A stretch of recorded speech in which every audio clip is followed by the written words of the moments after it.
Hi, இன்னைக்கு Kerala style கடலைக்கறி வீட்லயே சிம்பிளா எப்படி பண்றதுன்னு பார்க்கலாங்களா?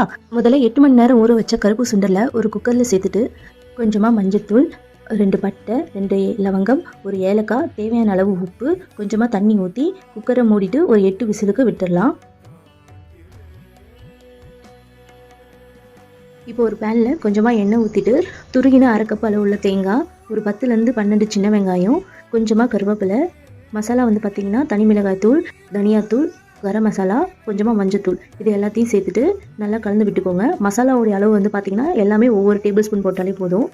ரொம்ப கருக்கிடாமல் மிதமான சூட்டில் ஒரு 2லேருந்து 3 நிமிஷத்துக்கு நல்லா வந்து எடுத்துக்கோங்க, மசாலா கோட் ஆகிற வரைக்கும். இப்போ இது ஒரு மிக்ஸி ஜாரில் மாற்றிட்டு இப்போ நம்ம வேக வச்சுருக்க சுண்டலை வந்து கொஞ்சமாக இதில் சேர்த்துட்டு ஃபைன் பேஸ்ட்டாக அரைச்சி எடுத்து வச்சுக்கலாம். இப்போ ஒரு வானலில் கொஞ்சமாக எண்ணெய் ஊற்றிட்டு சோம்பு, ஒரு பச்சை மிளகாய், பெரிய வெங்காயம், சின்ன வெங்காயம், தட்டி போட்ட இஞ்சி பூண்டு, ஒரு தக்காளி, இது எல்லாம் சேர்ந்து நல்லா கலந்து விடுங்க. ஒரு 2லேருந்து 3 நிமிஷத்துக்கு வதக்கி வந்தாலே போதும், ரொம்ப வதக்கணும்னு அவசியம் இல்லை.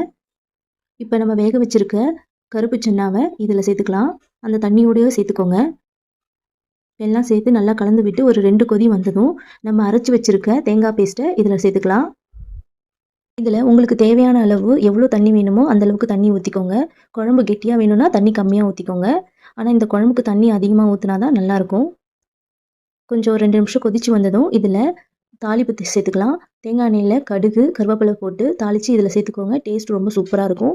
இப்போ அடுப்பை ஆஃப் பண்ணிவிட்டு இட்லி, தோசை, சப்பாத்தி, புட்டோடு வச்சு சாப்பிடும்போது இந்த கடலைக்கறி உண்மையிலே ரொம்ப சூப்பராக இருக்கும். வீட்டில் நீங்களும் ட்ரை பண்ணி பார்த்துட்டு எப்படி இருக்குன்னு சொல்லுங்கள். தேங்க்யூ.